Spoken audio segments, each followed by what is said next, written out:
Have you ever wondered about the history and story behind the Garden Budh? Guatama Buddha was a historical figure who lived 4 centuries before Christ. He rebelled against regimentation and, despairing at the transience of life, spent his life in prayer and fasting. His promulgation of a set of earlier doctrines triggered their spread throughout Asia. Since everything alive was said to have been reincarnated from something earlier, he was said to have been the reincarnation of an earlier set of Buddhas, going back in time to an indefinite era that no one can identify. Your Garden Budh represents Guatama Buddha also, since all Buddhas are linked, but before Guatama was born, he was someone else. It is, after all, hard to reconcile a fasting, austere man with the laughing fat man who seems to be forever at happy peace. So, who is this guy? The first clues as to the fat man's origin are his ears. They are often depicted as stretched, elongated. In fact, Buddha is a long ear, like the ruling class of Easter Island, until they were wiped out in the 1600s during a crop failure in the Little Ice Age by their unruly subjects, the short ears. By tracing the laughing fat man to his ultimate origins, we discover a story so incredible that it blows the mind. There is always a legend of some god of knowledge, some god who came down and taught people writing and everything. Often this god was seen as the bad guy, that is, Prometheus or the fallen angel. But why? Why is the god of knowledge the bad guy? Here is a scenario that I believe in. 80,000 years ago were the final days of a great and glorious civilization, hundreds of thousands of years old. Great straight roads, still evident, had been built across continents, now existing possibly as rumours of tunnels underground, often mistaken or used as mines, whose cities were later cannibalized into descendant cities, retaining alignments with other cities despite no present roads linking them. 70,000 years ago, the great lost super-civilization with a technology far exceeding ours was already in decline. At the time the Toba volcano erupted, possibly in conjunction with other massive disasters, geneticists tell us there was actually an enormous bottleneck in the populations of most world species at this time, implying that there were very few survivals and all reproduced subsequently from a tiny number. Solon too was told that humans reproduced from a very small amount of people who survived all the series of catastrophes.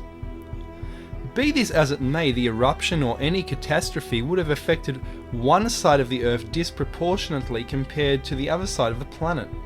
For example, 12,000 years ago, the Carolina Bay impacts, which were also in Norway and Russia, seem to have wiped out all prior memory in the Northern Hemisphere. A tiny number of survivors in this area did not carry forward documents bearing the giant and Nephilim side of the story. What was left was that one hemisphere retained some vestiges of high technology, with the other side of the planet reduced to the Stone Age. What followed was a period of survival and consolidation and warfare. One side of the planet battled away with laser cannons, while the other used sticks and stones. By the time the dust settled, generations had passed. Victors emerged with their flying craft trying to recolonize the other portions of the world which had fallen into the Middle Ages, spreading their steampunk level or more advanced empire. Legends grew up of wars fought in heaven. The underdogs in the war also sought to swell their ranks by raising the medieval civilizations out of the abyss with new technologies and other ideas, hence the memory of teacher gods. We are now post-Toba in an entirely uncertain period, but one described by the Mahabharata war. Any catastrophe, unless it is a nuclear exchange, must by its nature affect one side of the planet more disproportionately than the other, economically and physically. It seems that victors from the high-tech side of the planet attempted to resettle the low-tech side of the planet. They wished to achieve their dream of uniting the world with one language as it had been in times of old. Based upon the spread of populations, the Oxford Dictionary of World Mythology actually tells us that the Joker god, mankind's oldest god, seems to date from about 60,000 years ago, and this does correlate very well with the advent of the Toba eruption. This possibly is simply the ancient giant Prometheus, the fallen angel who was punished but later worshipped by man. That is who this god is. So what's going on here?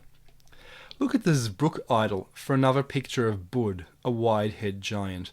This was found in a swamp in Ukraine, and it's 1,000 years old. It was probably thrown into the water by early Christians, but it represents Germanic mythology. In the middle is Midgard, or Middle Earth, our plane, the plane of mankind. Above are pictures of Asgard, including a ring lord similar to Hephaestus, builder of technology. Below we see a giant actually holding up Middle Earth. He lurks in hell. What is he doing down there, and who is he? He almost looks like an Easter Island statue, which might be another Prometheus depiction, along with the Olmec heads. This fellow is quite simply another giant, or one of the Nephilim, but underground. He is the fallen angel, cast down out of heaven in an epic war tens of thousands of years ago, and remembered in this way. I believe this Zbruk idol was a sort of device to venerate, but to also teach children the 3 levels of earth, as well as Germanic mythology. Imprisoned below ground, a snake dripped acid on the fallen angel.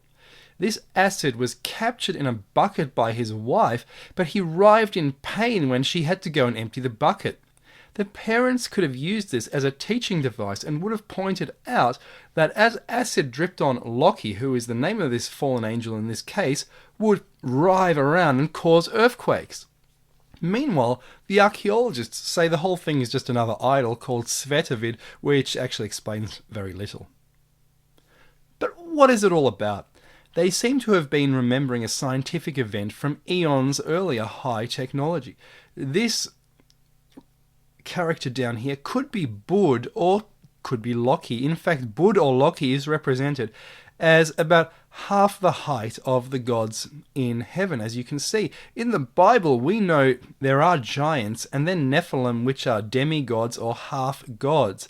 These were the bad batch who broke the laws of heaven in mating with the regular humans and are therefore presented as half the size and on earth or even under the earth being punished. Depicting the Budh as fat is therefore another way of representing essentially an ancient giant. You either increase the height or you increase the breadth. Due to a fearsome palace coup at the end of the 1st century, 51st dynasty, 50,000 Chinese sailed out into the Pacific. They knew not where they were going except that it would be safer than where they were.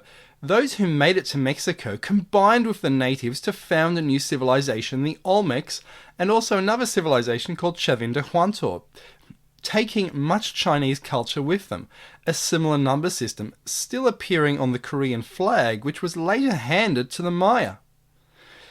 Are these Olmec heads mere representations of the giant Budh?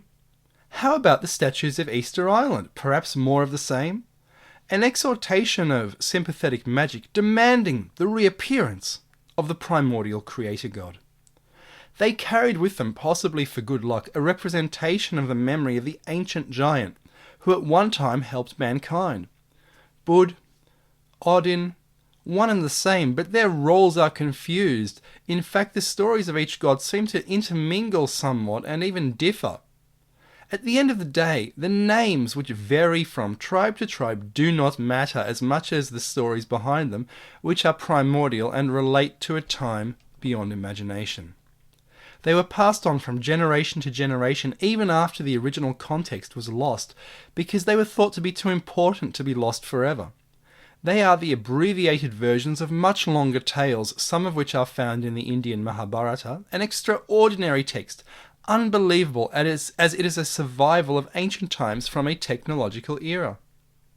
This idol from Bali was in a friend's house. I asked them what they thought it was, and they all said, well, that's Buddha.